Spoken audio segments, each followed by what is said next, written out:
This virtual conversation with Critical Breaks residency artists Brian and Nygel. I am Aaron L. McKinney, Executive Director of High Arts. For accessibility, I will provide a visual description. I am a caramel complexioned black male with a high top haircut with blonde tips and faded sides. I have a connecting beard and goatee. I have on a black shirt and I am sitting in front of an exposed stone wall.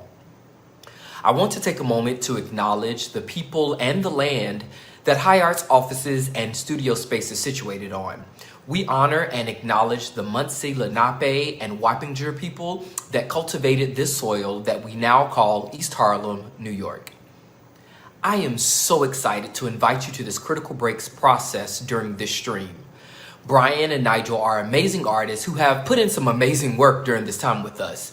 You will get to witness some behind-the-scenes footage, as well as hear them talk about their process. As we continue to deal with the COVID-19 crisis and the heightened visibility on the various inequalities in the land that we occupy, it feels good to have a safe space to commune. That's what we are creating at High Arts, a joyous and safe space for artists, staff, and audiences. You can find information about all of our programming and opportunities to engage by visiting our website, www.hi-artsnyc.org, or on social media at High Arts NYC. I always have to shout out the wonderful staff of High Arts for the selfless work put in to realize these residencies, and I would also like to thank our ASL interpreters from First Choice Interpreting Service. High Arts depends heavily on support from funders and generous individuals to continue to build this great legacy. We appreciate you sharing your time and your financial resources with us. Again, visit www.hi-artsnyc.org to make a financial contribution if you so choose. Thank you again for joining us. I look forward to seeing you soon, either in person or virtually. Feel free to like, share, and comment as you enjoy this conversation. Kyria Traber here at High Arts, and we are going to see what's happening in the Black Box today with Brian and Nygel and MEXODUS. So come with me.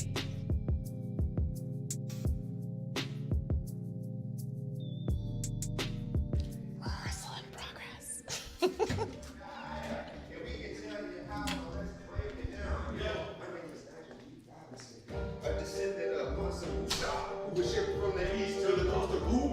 Then up to America, land of the free. 400 years later, and you have me standing here before you with the new manifesto. Todos estamos juntos en esto. It's gonna be great.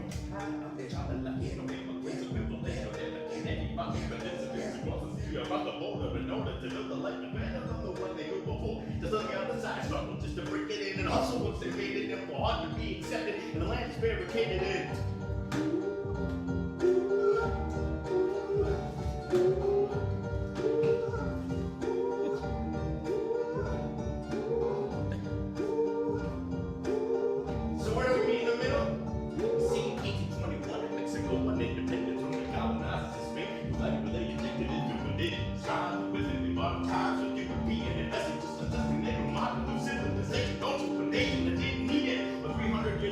The Spaniards were defeated. Sound familiar? Come on, come on, come on, come on. In 1821, Mexico celebrated their big victory. In 1829, Mexico said, I don't know about slavery, but I get the side of the divide. Mexico too much to the north, with a labor far behind. But life and liberty was vital to the cause. But war gave them pause. Was major financial loss. The need to make money, money, make money, money, money. Make money, money, make money, money, money. Release of any war on earth. Death over make-believe lines in the dirt. In 1848, it was America that won the war. 10 territories from Mexico, including the Bohemian of Texas. Oh, and what would that land be used for? Oh, Lord, the paper mail a cotton. And what was slaves' most common chore? The jump down, turn around, pick a melody. Ha! America's original sin, and it's then there where the story begins. Take those shackles off my hands, oh Lord, I'm free.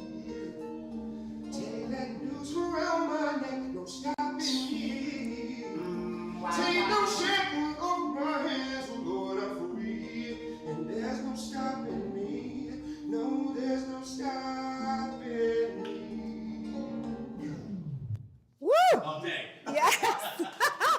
so sorry to interrupt. That was great, and y'all could tell you weren't even breaking a sweat. So thank you. I wanted to come say hello and see what y'all are up to. Can you just show me a little bit around, like, what's this setup we got going on here? Oh Lord. Big Frida, my bass. Yes, I just beautiful. named her yesterday. She's gorgeous. She's blushing. Brian's guitar. We got my guitar there. Another one here. A piano. MIDI keyboard. And then this one microphone. And these are the instruments that we're using so far. Yeah. So far. In that all are plugged into this machine, this loop machine, which is the RC505. But there's like 5 channels in which to load up an unlimited amount of sound, basically. And we're running these instruments through Logic, through that interface, into that. So we have 10,000 sounds. And we can... So the cast is like 2 of you, and then like this, the cast of instruments. this beautiful godlike instrument right here. Which allows us to like literally be like, and then like walk away. Yes, that is. I mean, I could use that for other areas of my life. I think just like set a loop and like. And walk away. I see the same thing over and over again. Yeah, exactly. Yeah. Conversations with your in-laws. Anyways, I digress. I want to actually ask a couple of questions about how all of this came to be. Can we sit a little bit and just chat a little bit? Got some chairs.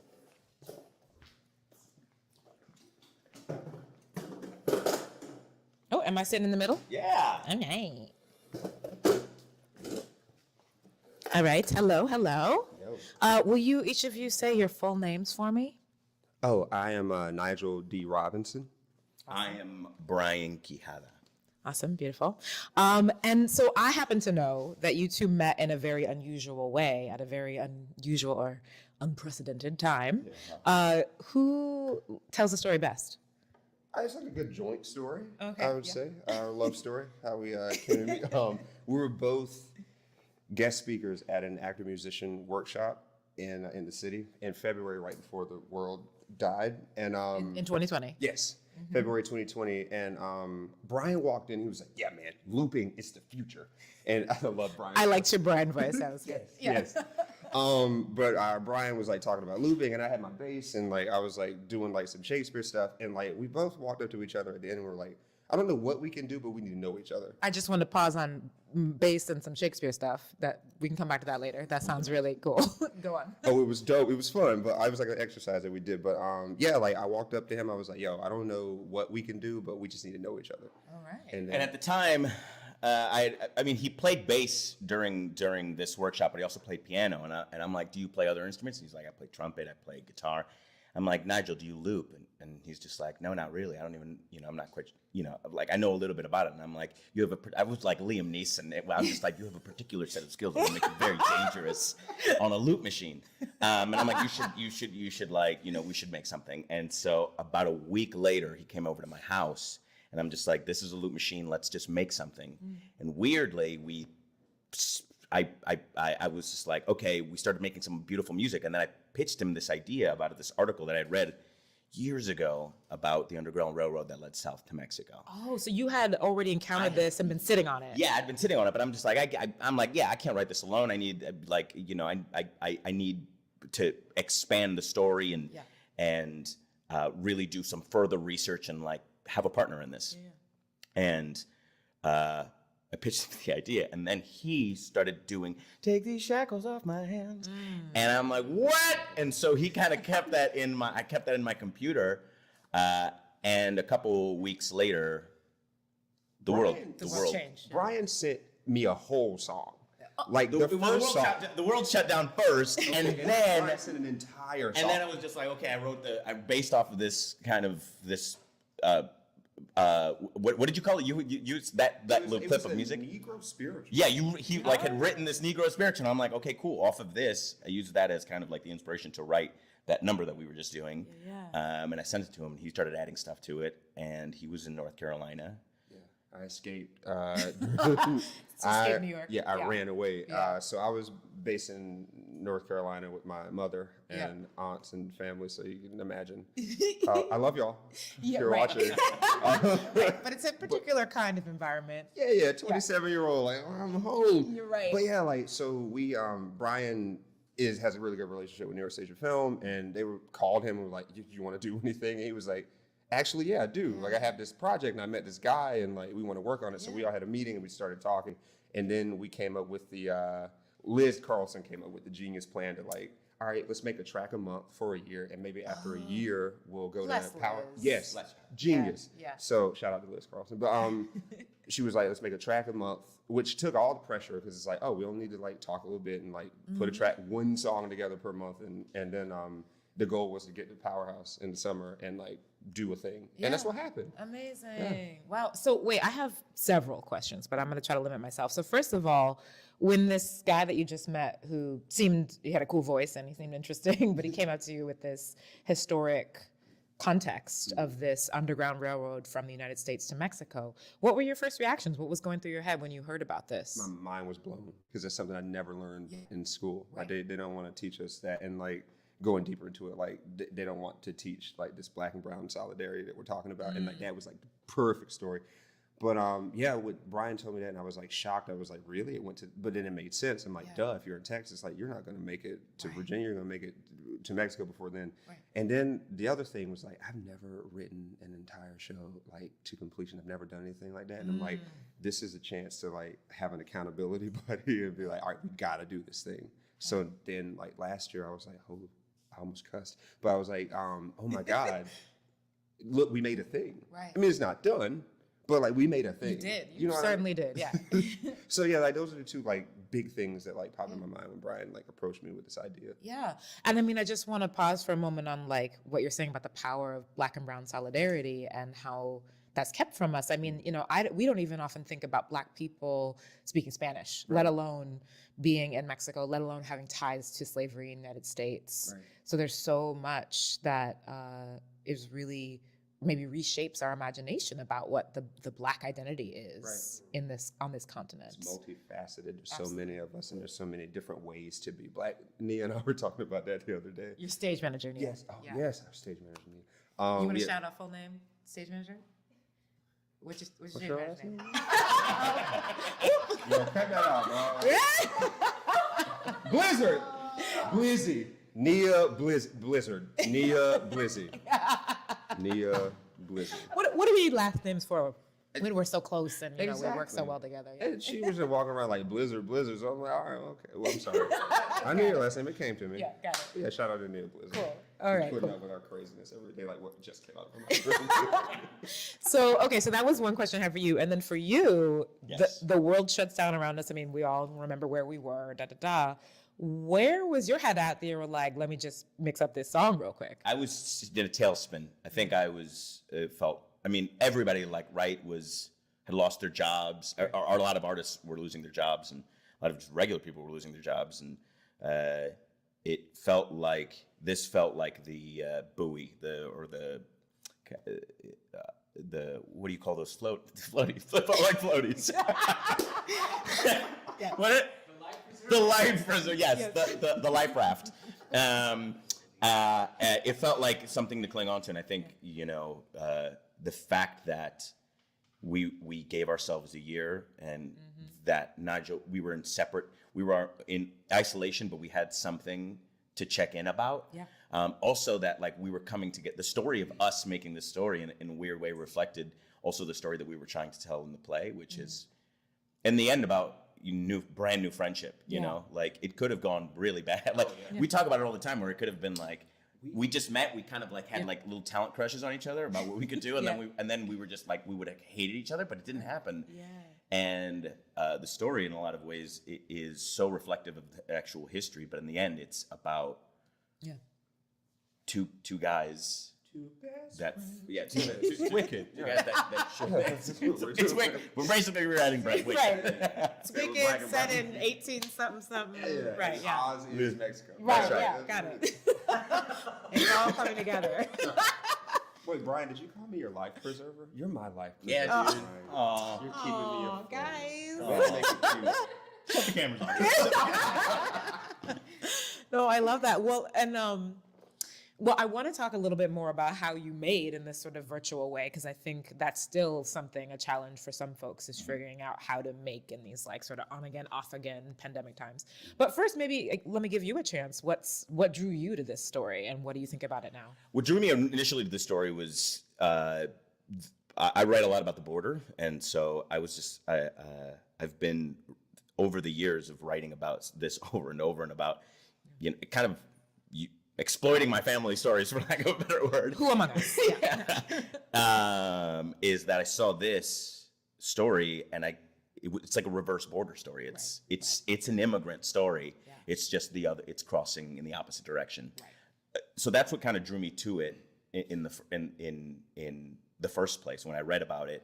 And then once we started working on it, shout out to Tlaloc Rivas, who was our dramaturg for that year and is here with us now, who started giving us even more information. So basically like paying homage to like this really underrepresented story, like this undertold story. When you tell this story to anybody, you're just like, what? And then the next reaction is, of course. You know what I mean? Like it's right there, and they abolished slavery before the United States did. Of course they escaped into Mexico. So it's like, I think that's what drew me initially. And then working with Nygel and this new, like this compilation, this composite of research made me even fall more deep in love with this concept of Black and brown solidarity. Yeah. Right? You think about like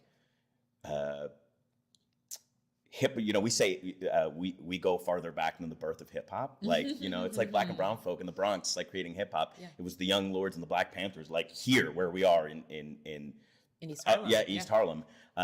It was a Black woman who climbed the Statue of Liberty to protest kids in cages, right? It's like, why aren't we discussing this more? And how powerful could we be if we understood that we can band together. We can together. Yeah. Well, that also, and another thing I don't want to skip over, you said a reverse border story. And like, not only does this story sort of help reimagine Black identity on this side of the globe, but also it challenges the sort of supremacy of the United States as this ideal nation, right? Like we're told, we're force-fed that this is the greatest nation in the world. But there was right there our neighbor who we have shit talked, excuse my language, for generations, right? Since the Mexican-American War, right? And there are ways that they were leading the way then, and probably even still now. Absolutely. And so, we can also think about empire that you're challenging here as well. Of course. Yeah, and like a different look at like empathy. Like, this character Henry that Nygel is playing is as much of not viewed as a full person in the eyes of the law at the time, but as much American as any American that was born in the United States, right? And this is the story of an American trying to cross that same southern border into Mexico to create a new, better life, free life. Wow. It's just the parallels to what is going on today is remarkable. Remarkable. So excited. So glad that you're bringing this history to light and in such a dynamic and just seeing you two live is electric. It's such an incredible experience. So let's talk a little bit about how you made in this time when you couldn't be together. Like here we are in the same room. What a blessing. But there were many months when you weren't. And you had this magic machine. Mm-hmm. So what was your process like? What did you do? Mary Shelley is who wrote Frankenstein, right? Yes. All right, so we were like Mary Shelley, and like making Frankenstein this thing together. Brian gave me the mini version of that. It just has 2 channels, so I had that at home, and I was like practicing, like working on it while I was in North Carolina. But like, I would make a bass line and a keyboard part and send it to Brian, and Brian would put beatboxing behind it and like something else, and then I would put something else, and we would send the track back and forth. So you really received like little pieces, and it would drive your inspiration. So we would put those stems in the garage band, like what we were using to record. Stems, that's the official word. Got it. I'm learning. Thank you. Stem. Yeah. But we just sent stems back, and then like I'd lay a verse down, and Brian laid a verse down. We talk about it. We let Liz and Chris from New York State Film hear it, and Tlaloc hear it, and then they're like, what about this? And then we go rewrite it and make it better, and then we bounce it back and forth, and then we send them a track. Cool. And then we'd make a video. But because we were in two parts, right? So looping is inherently made live. Like you have to make it live, and you kind of have to be in the same room, right? So we released videos for every single song, 12 videos over the year, and we recorded them and put them on tape as if we were making them live. We couldn't because we were in separate places, so they all needed to be pre-recorded. Okay. But the idea was always that we would do it live. So like the end goal was always like, once we come out of this pandemic, we're going to be able to be live and make this music live. So it was all theoretical. It was we were making music that was just like, okay, give yourself a little moment to put it in, and then to walk to the next instrument, right? It wasn't like So you're like rehearsing the looping we're building process. it as if we were rehearsing Wow. it. But obviously, we could have easily just been like, okay, drums, guitar, and piano all start at once, but there's only two of us, so I'm just like, no, we got to like record one at a time because that's the only way that we'll be able to do it live. So the goalpost of being together was always the plan. Yeah. Yeah. I will say when I did see the videos first before I saw you live, and I didn't quite catch that you weren't in the same space at first, Yeah, which yeah. is like maybe my bad for not being that attentive. But I was like caught up in the interplay, and I didn't really think about you being miles apart from each Yeah. other. So you really had a connectivity even across all this distance. And we wanted to make that a conversation, right? It's like, especially like there's moments in this play where like, you know, we try to build as much of like a language barrier where like the music is the connector of these two people having a conversation. Yeah, right on. Well, I just have one more, maybe one and a half other questions for you. One is, can you name some other folks that are collaborating with you? So you mentioned your dramaturg, and then you have at least one or two other folks. We've got David Mendizabal, who's directing. We've got Tony Award winner. You know, recently. Wait, say the name again because we got a little excited. Misha Fixall. And he's also recently married. So Congratulations. Shouts out. Beautiful. He's had a big, Humpty Dumpty's had a big summer. Yeah, it's true. Not a great fall, but a big summer. And Talal Rivas. And us, it's been this week, and thank you to, you know, High Arts has been an incredible place for us to just come and have the space and just blast the tunes. Yeah. Rewrite stuff, try stuff out. Yeah, we've just been in here like experimenting and just playing around. I mean, working. Okay, That's right. The work is play. Yeah, That's it was why we play, have the best job in the world. Yeah, we Yeah. get to make believe and like play around with it. Yeah. So it was dope. It's awesome. I will say there's like legitimately like Post-it notes on the wall. That's how you know it's real. It's not real. That's you not know. just like set up. Yeah, that's You walk over there, it's just what we're having for lunch. David is having the beef. There's not plot. Yeah. None. Well, you sort of answered my other question, which was going to be like, what are you doing here at High Arts? But I got that, so thank you. Yeah, no, it's just yeah. continuing developing. I think the story, because we're making it from a bunch of research. It's basically trying, like, even today we're talking about like, okay, what war did Carlos fight in? You know what I mean? Like, let's make it based in history. We're just trying to create the dopest dramatic story within the confines of historical events. Right. Yeah. Oh, and that's a really hard needle to thread there, right? Because like fact can be a little stilting. You want to keep it alive. Would you say the story has changed a lot since your last sharing, which I think was maybe like 8 or 9 months ago, or? Not a whole lot. Details. I mean, it's about like it's about friendship. Okay. It's always been about friendship, but The like spine the is the same. details. But the details, yes, for sure. have So you're deepening, refining. for sure. Awesome. Okay, now I want to see if you could show me what is looping actually. Just real quick, like for dummies with the machine. Show me a little bit. We can get the camera on it. Can you give me a little demo? Yeah. Awesome. Thanks. Let's get these chairs out of the way.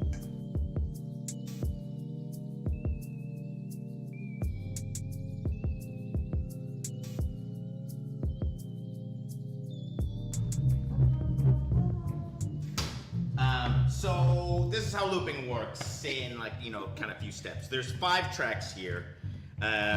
We're gonna put a little bass on the first one.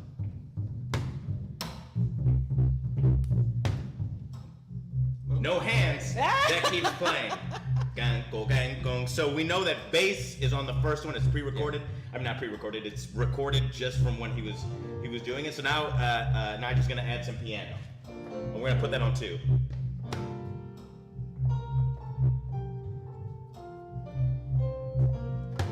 Oh, that's so silky, right? And then let's just say that we're gonna add some beatbox right here on number 3. So these 2 are playing. You can also isolate them. Take out the bass. Oh. Yeah, bring the bass back. Right? And with this here, you can also do it with volume knobs, right?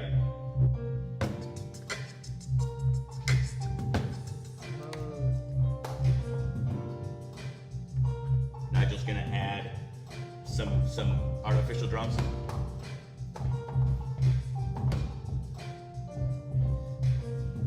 And even on top of that, there's something that you can do called overdubbing, which means that you're recording on top of the thing that you already laid. So this has the beatbox right here. Now I'm gonna add some bird sounds. Yeah, like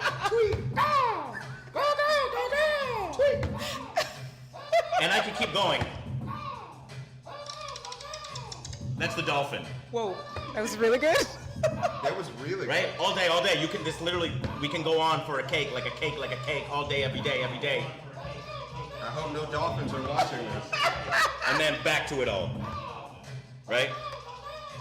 And then you're like, okay, great, we got it. Ooh. Oh, they silky smooth. Yeah. Silky black chop, baby.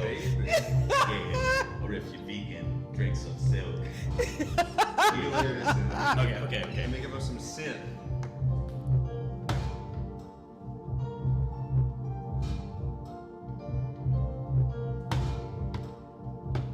And within this, you can also, there's like effects controls. You're the one that I want. You are the one that I want. Ooh, ooh, ooh. You're the one that I want. You are the one that I want. Ooh, ooh, ooh. You're the one that I want. You are the Ooh. baby, you're the one that I want. Like a bird. They say it's the word. Bird is the word. Anybody heard about the bird? Oh, well, Brian's gonna tell you about the bird. The bird. All day. And then The word. basically the world is. Brilliant. Oh my God. All day.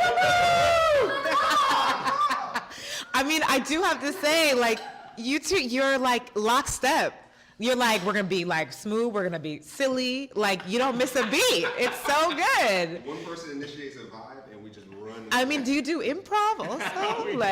You should. You kill. We do improv when asked. Yeah. Right, yes. Well, this was so fun. So fun. You make it look Thank you. so easy. Oh. I'm sure this would take me like 7 years to figure out how to use. No. But It's simple. When you enroll in the Brian Quijada School of Looping, it's a really quick process. You're in and out, you're in the fire. It's like a couple months. Okay. And Satya Chavez, another good friend of ours, she and I have coined the Brian Quijada School of Looping, and we're his first 2 graduates. incredible. It's amazing. Listen. I'll look out for enrollment. Yeah, it's Enrollment starts in Open August. enrollment. Yeah. Great, thank you. Great. Well, thank you so much for letting me bother you a little bit. No, This has thank you been for the joining us. highlight of my day, Yeah, truly. thank you for having us. I wish I was hanging out with y'all every day because it's so fun. But I'm really excited. You're going to do a little sharing, and then we'll also share a little bit of this behind the scenes with folks. Amazing. Thanks. So yeah, enjoy. Yeah. Thank you. Yeah.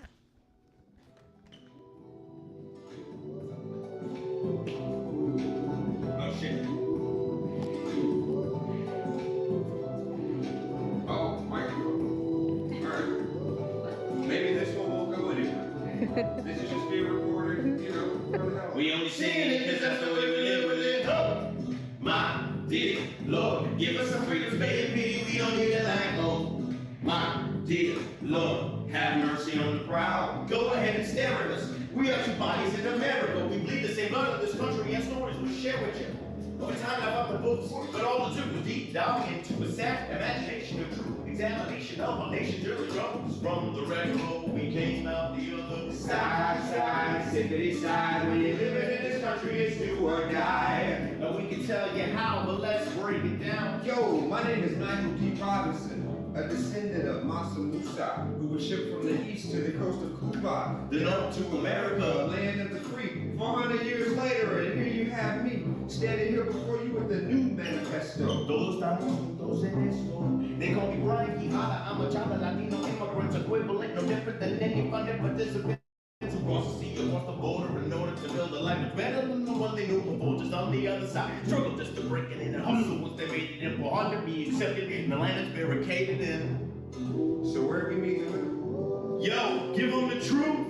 From 1829 to 1865, 4 to 10,000 slaves escaped to Mexico to thrive. Did you know this shit? We didn't know this shit. Did you know this shit? We didn't know. Why? Because it wasn't allowed. It wasn't allowed. It wasn't allowed. It wasn't spoken. Yo, there was no loud, deep south secret way of speaking. Whispers only, fingers over mouths just to avoid the beating. That keeps the locks over mouths held pretty tight. So we struggle to recover from America's other found despite. To live in this America, scared of us. That came for us, brought all of us, and now we are here. War or dead folks, new laws, new flaws. The same holy cross and the same northern star, and who we are. We got far to go, but we won't keep it low. We only sing it because that's the way we live in. Oh, my dear Lord, give us some freedom, spare your pity, we don't need a light. Oh, my dear Lord, have mercy on the crowd. Go ahead and stare at us. We up to parties in America. Kept it on my mind because they were kept from history class. So today we're going to guide you through our story from the past. On the underground railroad that led south. A story we'll pass down by word of mouth. Oh, so here we go, yo. Here we go, yo. So this is a scenario. You see, in 1821, Mexico won independence from the colonizers of Spain, whose language they injected into indigenous tribes, and living their vital tides of European investment. Just a fantastic little model of civilization, all to a nation that didn't need it. But 300 years later, the Spaniards were defeated. Sound familiar? In 1821, Mexico celebrated their big victory. In 1829, Mexico said, riddance to slavery. But on the other side of the divide, Mexico labor to the north was a labor far behind. Their life of liberty was vital to the cause, but what gave them pause was major financial loss that he tied. Make money, money, make money, money, money, make money, money, make money, money, money. Greed leads to many a war on earth. Death of a make-believe lines in the dirt. In 1848, it was America that won the war. 10 territories for Mexico, including the behemoth of Texas. Oh, And what would that land be used for? Oh Lord, the big America, and what was slaves most common control? To jump down, turn around, get a belly, cotton, America's original sin. And then and there, where this story take begins. those shackles off my hands, Lord, and free. Take that noose from around my neck, no stopping me. Take those shackles off my hands, Lord, and free. And there's no stopping me. No, there's no stopping me.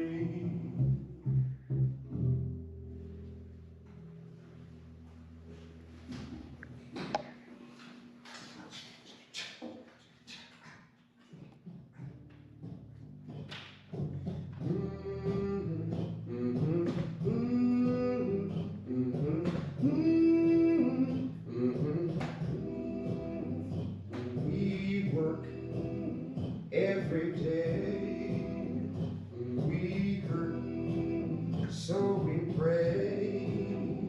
We work every day. We hurt, so we pray. We work every day. We hurt, so we pray. Got these shackles on my head, 1851, shackles on my feet. Victoria, Texas. I can faint in this heat. Meet my man Henry. We out every day. We hurt, so we pray. We work from when the sun sun's up till the sun sets, and the master doesn't care how hot the sun gets. One gets tired of monotony. We chop the weeds, we till the soil, we drop the little cotton seeds, and then repeat. Chop the weeds, till the soil, drop the little cotton seeds. Chop the weeds, till the soil, drop the little cotton seeds. Nosotros trabajamos cardejanos in the land that they lived in for Muchos años. the native Texans can be a little Flemish, so to make it work with them, I had to learn a little Spanish. They labor for a living, and I live to labor, which creates two classes, where one is favored, and the other's full of Negroes whose work is forgotten until the fall when almighty clean pride starts to blossom. We work. Ow.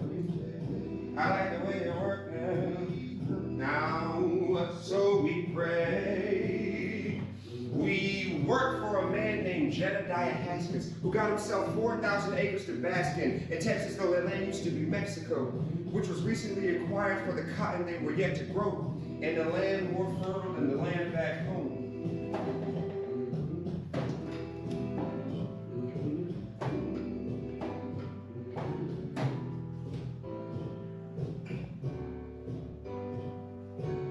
Back in the day, I used to live in Kentucky. Shit wasn't great, but even still I felt lucky because I had my anchor.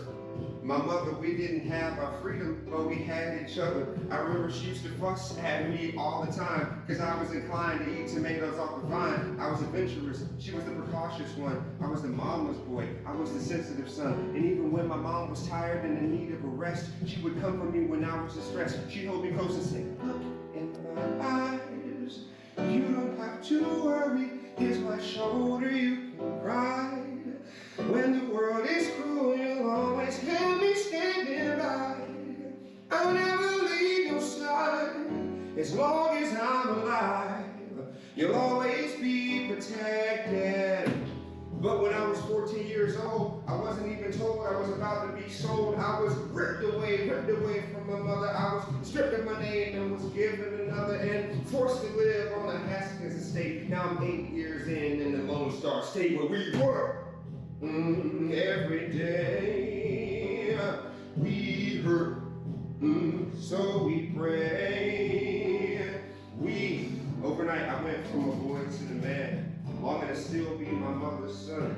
The innocence of my youth lost in the new land. Now my stature makes me stick out like a sore thumb. I work harder than any other slave. I'm beaten worse if I ever misbehave, but faith is hope in things unseen. And even though I'll never see my mother again, her spirit will always stay with me, and we'll reunite in heaven in the end.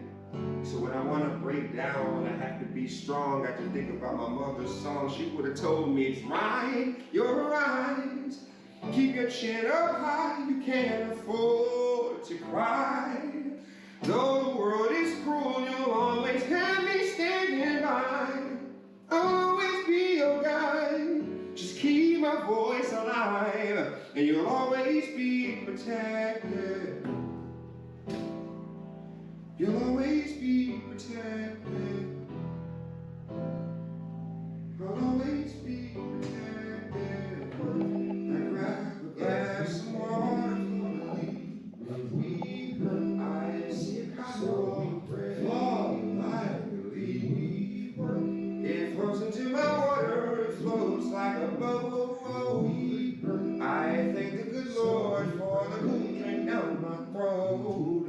I praise God for the simple joys, because they get me through the day when all else fails. Because it's jump down, turn around, pick a lot of cotton, put it in the screw press and put it in bales. Underneath my disposition, there's my mother's song. So I get up at the crack of dawn and sing but with shackles on. I sing but with shackles on. Sing but with shackles on.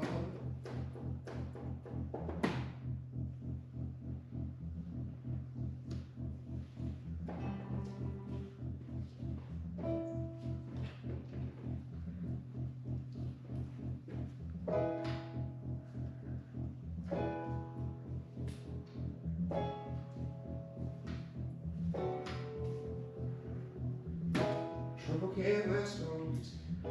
Trouble can't last. Trouble can't last always, always. Trouble can't last always. Trouble can't last always. Trouble can't last always.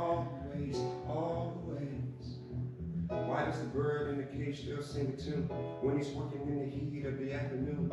When he spends every day in a field and it feels like the fates have sealed him in an awful tomb? Why does the bird in the cage still have hope? Why does the bird in the cage sing his highest notes? Why does the bird in the cage hum his melody? Because he's prepping for the song of singing when he's free.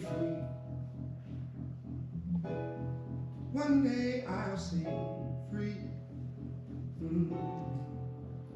Oh, free.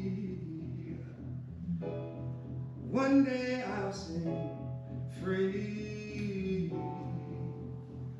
Yo, when I get out of this hell, man, I don't think I'll ever be able to be quiet again. I'll be running around yelling at the top of my lungs, spreading the news of all the good things Jesus has done, taking his son out of Pharaoh's hand, delivering him into the promised land. And until that day's here, I'll just stay here. Until that day's here, I'll just stay here. I'll just, Day turns to day, Lord, it ain't much different. One of these days I'll be free, Lord, and it's meant. Most days feel the same. But this one night, as I'm making my rounds, checking the grounds, I come up by the horses and see the master's wife sitting down. She was waiting for me. She said she had been waiting for me and couldn't wait till she could get me alone. And here we are alone. She says, come to the stable, boy, I need you. Fix something if you're able, boy. I go to see what she needs and then she closes the door.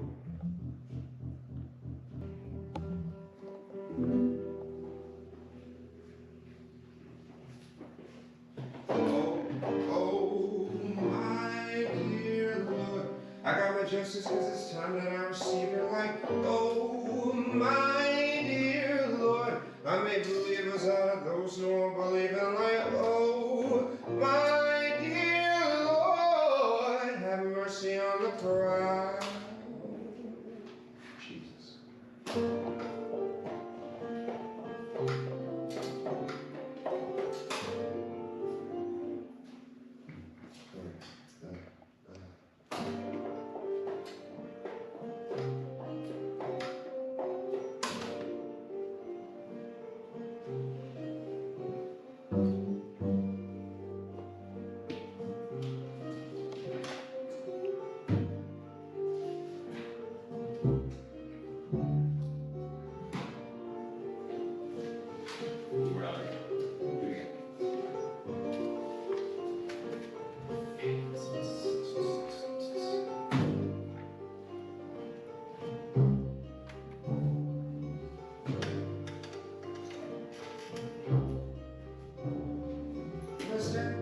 Am I the slave that you'd expect I'd be? The master killer that killed his master just now in front of me? Now I gotta flee or join up in the ground. So what now? I look to the night star, shine bright at glance at open skies. I've heard the tunnel going up and saving lives. Following the movie War of the North, the word of confrontation. But that can be the only way to slowly chase our own salvation. I've heard by word of mouth for the South, they devout the gold without free labor. It's the life that they favor. We're free black men roam with no fear of danger. So I look up to the North Star. Should I go against it, defy another radar, and flee from my offenses? Harry's projection was the way, but now I have to hitch my chariot and point it in the opposite direction. Because they're coming for me, gunning for me, rushing me when I'm trying to get creeping. I'm wicked at the but the prickly kill that they coming under my body. You see, I can't take it, but I hope I make it. I'm gonna be a boy in the land that we created.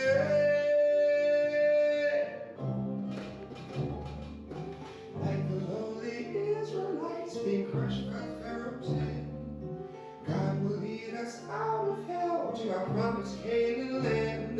They got mind control in this nation. The whites are sign control in this nation. We all find control in this nation. The Lord's be confined to this God-forsaken plantation. And it ain't right. Right, I'm just doing it just because I don't know what they cut is. I don't know what's happening anymore. The song is over. I'm gonna go to Mexico now. I'm going to Mexico now. Where is it? It was the idea, well, the other two things would have been, you wouldn't have said to go ahead and stare at me and my slave that you expected me, that part would have been cut. Right, it is changed. I just We changed it to something else. Got it. I just So did the it's still there, just It's literally. still there. But then the end of the song would be like a lowly Israelite being crushed by the Pharaoh's hand, God will lead me out of hell to my promised Canaan land. I must make it out of hell. And then that. Yeah. So we lose from They Got Mind Control, and that part ends up getting moved to Mex's part 2. Yep. How did that, I know that we fucked it up and we're trying to compose something on the spot. Yeah.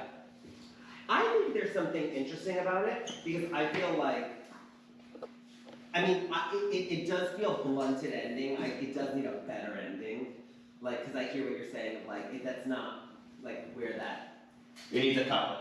it needs a couplet. Well, no, I came up with something, I just forgot what it was. Yeah, I'm just yeah. doing things as is before, like, what Yeah. we talked about today. But I think I don't know, I think it's interesting. It sets up, I think it's interesting too.